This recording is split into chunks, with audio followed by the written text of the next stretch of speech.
Shout out to Elle Smith and Pam Bancroft for subscribing to my channel. Thanks so much. Don't forget to subscribe to my channel for regular uploads and your chance to be included in shout outs for future videos. Hello everyone, welcome back to another video. Today I'll be doing a midweek video, which is not something I do very often, but I thought I will do this because number one, I'm very excited with these custom made melts that I got, silicone mold melts. And the reason why I'm so excited is because I stopped selling melts on my website, and reason why I stopped it was because I was having issues with packaging, and I didn't want to do the standard plastic packaging you see with with melts, and I was actually making my own boxes, and I was using those ice cube trays as well, the silicone ones, and that's kind of what I was doing for a while, but it was very, very time consuming, and I stopped selling them for a while. So they've been out of stock for a while, so I thought, I wonder if I can, request someone to make these for me. And actually, the person that got me onto these particular people were Keeley from Soy Shea. She told me that she's getting custom made custom made slab molds with silicone liners from this people in Perth, and their business name is, if I'm saying it correctly, apologies if I'm not saying it correctly, CeeSon soap suppliers. I'll leave all their details in the description. And they make custom made, slab molds as well. And I thought, since they, have all the equipment and the whole setup for making custom, silicone, maybe if I request them if they could make me pop out silicone molds for those clamshell melts. So they did. So they sent me one as a tester to see if it was good. I tried it, absolutely loved it, fell in love with it. I'm like, this is incredible, this is great. So now I'm able to, pour them in here and then pop them out after a couple of hours. And then, of course, able to package them. I'll wrap them in, tissue paper, and then I'll package them in these nice little cute boxes. I actually made these boxes. I have a cutting machine here, a Brother Scan and Cut, and it is a tiny bit time consuming. I mean, it is, I'm still weighing it out whether I want to use my own boxes and, put the label on it, or, if I want to buy ready-made boxes, so that way there's minimal, time for me. It'll minimize the amount of time I will spend on packaging. And I get these from Heirloom Body Care, which they're a pretty great price, but of course you want to minimize costs where possible, because otherwise you're going to pass on the cost. So I am not sure which route I'm going to go down, so I haven't really decided, but I'll be using both today. I've made a few of those, and I've got I think a pack of 10 of those as well. So I'll make 12 melts today and package them and see which one I like and which one I'm going to end up using. So I'm really excited about getting melts back into my range. I just kind of haven't been doing it because of the whole plastic issue. And so I thought I'll bring you along today into doing this melt video. Big shout out to CeeSon Soap Supplies. Thank you very much for making these awesome. And I've searched and searched and searched. I can't find these anywhere. I don't think I've ever found these anywhere. And some other places I've asked if they can custom make, they said no. So I'm really, really happy. Totally worth it. And these will last forever. So really excited, very, very happy. So I'm pretty sure the dimensions are right once they pop out.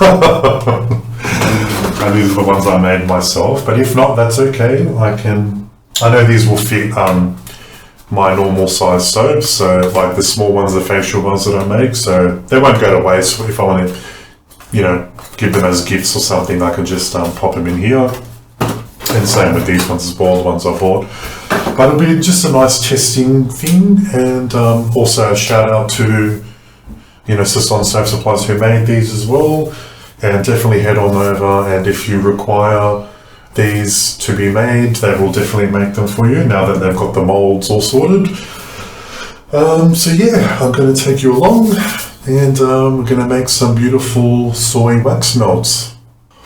Right, so I'm back to weigh out my wax, and just for the time being, I am using, I just got my last box of, I bought it actually quite a few months ago because I haven't really been making molds, that much anyway.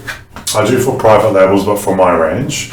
So I've got quite a bit of soy wax left, 416, so I put in this nice big tub. And 416 is used for melts, but after I'm done with this big drum here, I am going to use the pillar wax that I use for my pillar candles. And the reason why I want to use that is because they shrink and they don't use any residue behind. This kind of leaves a little bit of residue behind, nothing over the top. But I do want to minimise the residue it leaves behind. So that's my container for my wax that I'll be melting. So I'm making 12 of those.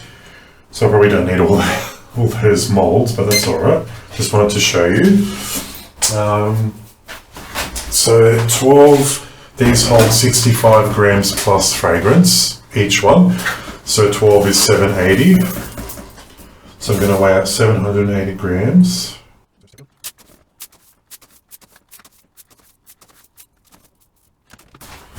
Right, so I weighed out 780 grams of soy wax, 416. And the reason why also, another plus, is when I do run out of the 416, I won't have to stock in my storage / soap area 3 big drums of that for 3 different types of waxes. So all I'll do is have one for 464, which is my candle wax, and the pillar wax obviously, which I'll use for pillars and for melts. So I only need those 2 waxes, I won't need anything else, and it's going to be a storage saver as well. So I'm just going to count 12, 2, 4, 6, 8, 10, 12, and I'll put these away. I'll just move them out of the way. So I'm going to be using, actually don't know what I'm going to be using fragrance wise. I'm just going to stick to 1, and I'll decide what I'm going to use. I'll probably use them for private label as well. But I think I don't know whether I'm going to use a fragrance oil or a natural fragrance oil, I'm not quite sure. But I'll use something. I've got a cupboard full of stuff that need to be used up. So I'll just melt these. And what I do is I just melt that. I put it straight on my hot plate, just put it on low, and I leave it for, I don't put it all the way to 1, I just put it like about halfway. And I just leave that, let that sit, come and stir it every 10 or 15 minutes or so. I've never had any burning happen or anything, it's behaved itself. That's how I've been doing it for years now, and this is sturdy, it's not going to explode or anything, it is low, and it does the job. So I'll let that melt down. Fragrance oil, I do 10% of the weight. If it's essential oil, I still do 10% because you want the fragrance to be as pungent as possible and long lasting as possible when you're diffusing them. And with melts, essential oils are a lot more trickier than with candles. Candles 6 to 7% for essential oils, the other way to go, but for melts you have to do 10%, and absolutely You have to. It's not like a candle, whereas it, you know, as it burns down, the fragrance is released. The Moulds, once it's in the wax pot or the tea light burner, which I'll get to which one you should use, but let's just focus on melts. It's more important to fix down your melts with a base, with essential oils. You have to. Don't just throw in rose geranium at 10% and expect it to be long lasting.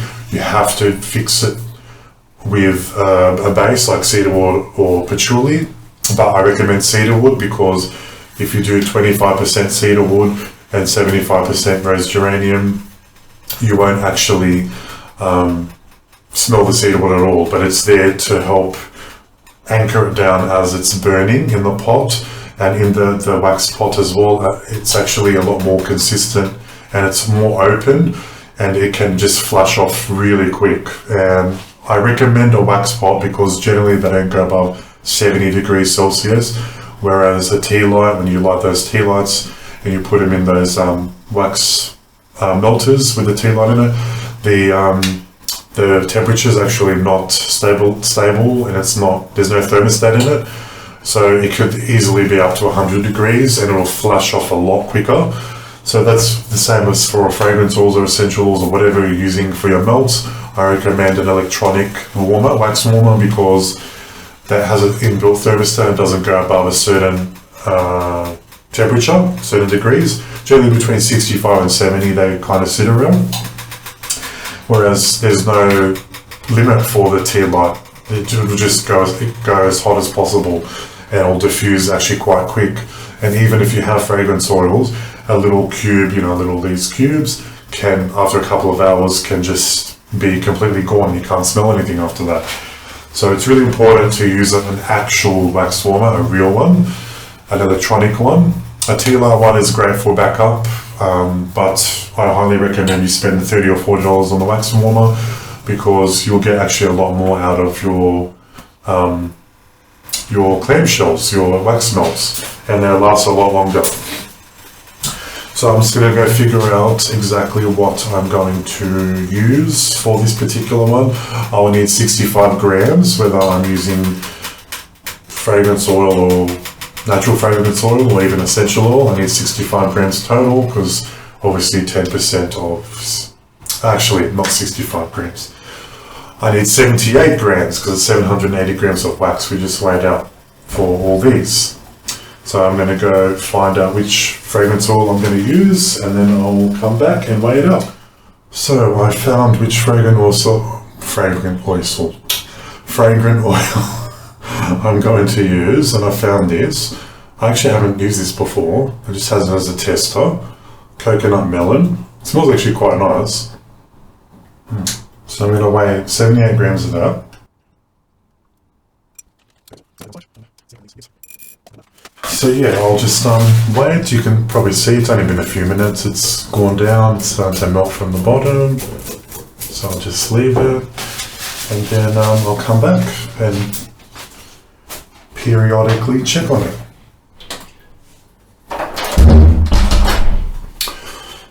Right, so we are back. The wax is at just a tiny bit under 70 degrees, but it's totally melted, and that's 70 degrees Celsius, just in case you were wondering. After this last little burst here, I will take it off, because I know it's totally fine. Alright, so turn that off. Let's see. Yep, 71, perfect. That's why I knew after that burst, it'll be ready to take off. I usually like to take it off when it hits the 70. But I'll leave it on there for now and just mix it around. Even while it's off, I'll leave it on there. Yep. And then now I'll remove it. And then I'll wait for it to drop about, well, I know the flash point is above 80 degrees, but I still like to add it doesn't matter what it is, I like to wait for it to go down to 65 or 60 degrees before I pour it off. Before I mix the fragrance oil in, and then I pour it off. With essential oils, I wait till about 55, and then I mix it in as quickly as possible, and then I pour off. And with the 416, you have to really be quick at 55, because it starts to harden up. It's not like 464 where 55 it's fine and you can pour, take your time. With the 416, you kind of have to be a little quick when you actually, how fast you have to pour off. And these aren't candle jars, so you don't really have to worry about adhesion and any of that sort of stuff. So that's why the melts are a little bit different, but you do want to add 10%, and also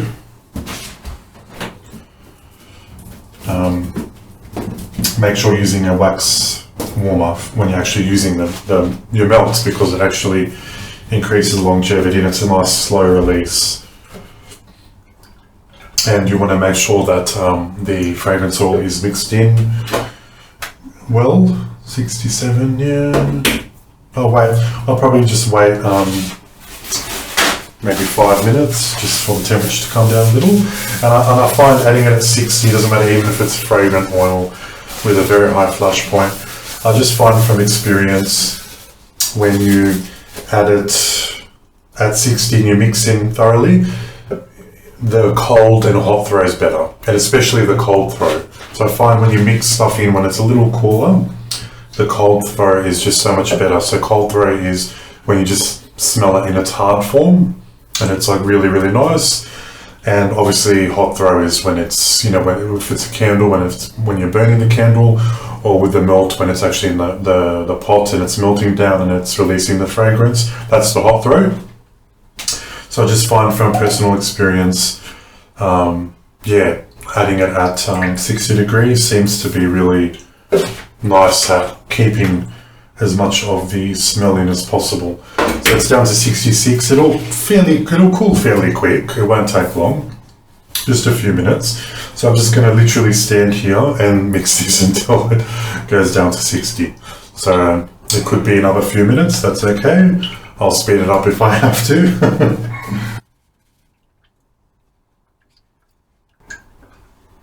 So one thing I will actually say, now that I'm mixing it, and we're going to be here for a few minutes, is you always measure your wax by weight. Always. Don't go by volume. Volume is very hard to get precise, and also when you're fragrancing your wax by weight, you'll get consistent results every time, and you won't go over the required percentage.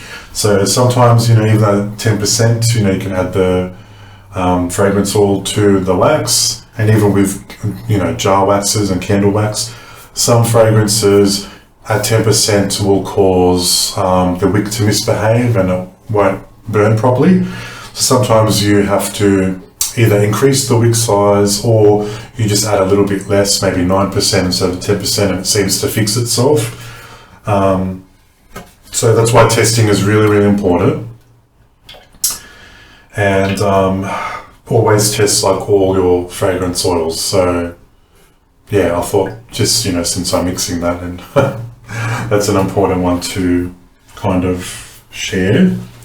Right, so since we're waiting for this to cool, I want to talk to you a bit about you going by weight. Whenever, even if you're making, wax melts or candles, always weigh your wax out and also your fragrance oil, always by weight, because you'll get consistent results. And with some fragrance oils, if you add more than the percentage, so like say this one is 10%, even if you add 10.5 or 11, it could start to separate from the wax, and you'll see you'll have a sweating effect going on. And if it's actually for skincare, like if it's for soaps and stuff, by weight, you always go by weight.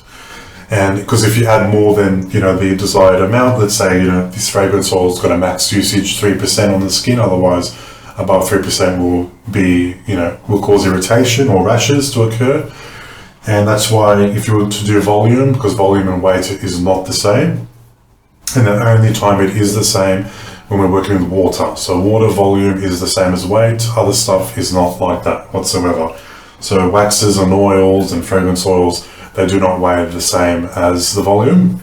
So it's really important to actually weigh for for stability reasons as well when we're talking about wax and, candles and melts. Because if you go too high, it can leach out and it can cause a wet spot effects in your jar too.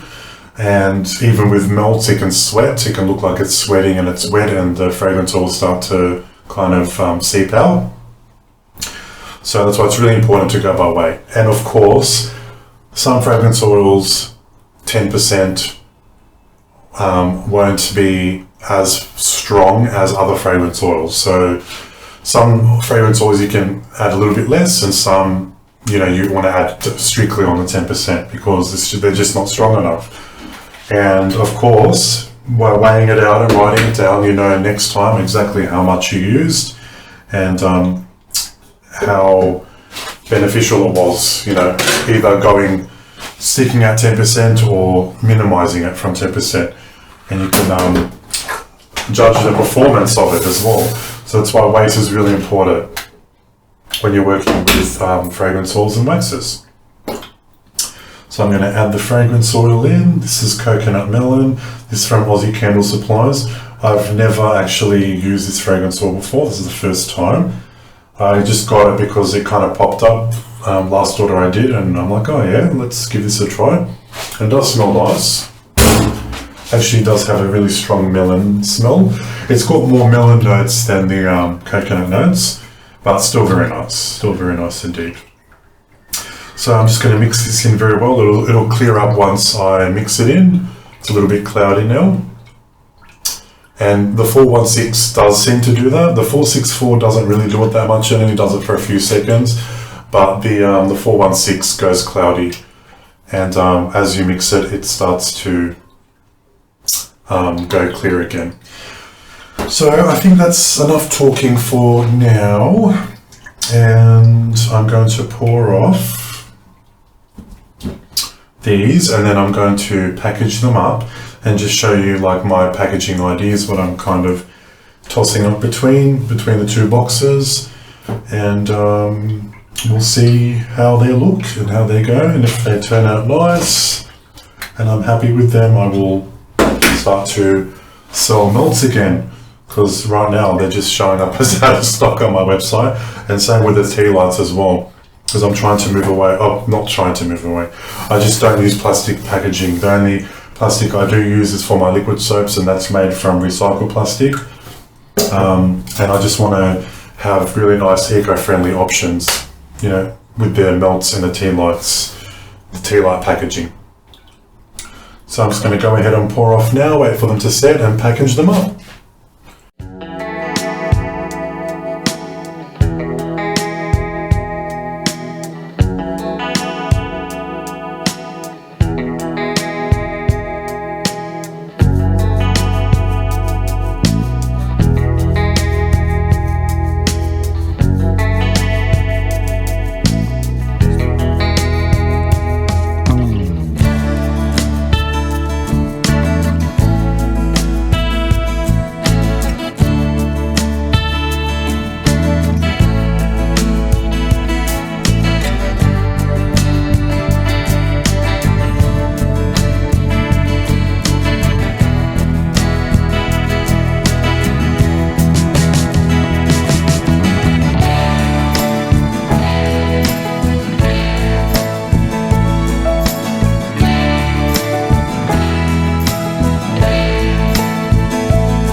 Right, so finally finished packaging these. These are just spare. I guess I will use that for another batch. And these are for my local cafe. And the local cafe is called Tommy's, so I use his little logo on it. And I put all sorts of soaps and melts, and most of the private label stuff you see me do is actually for the cafe. Some of them are for other people or other businesses, but most of them are for the cafe. And it just allows me to be creative and kind of let loose a little. And so these are the boxes I made, because they're fine, absolutely fine. They're a little bit thinner than the ones I got from Heirloom Body Care. But I really like the ones from Heirloom because they have the little oval shape, so you can actually smell the melts as well, or soaps, whatever you happen to put in there.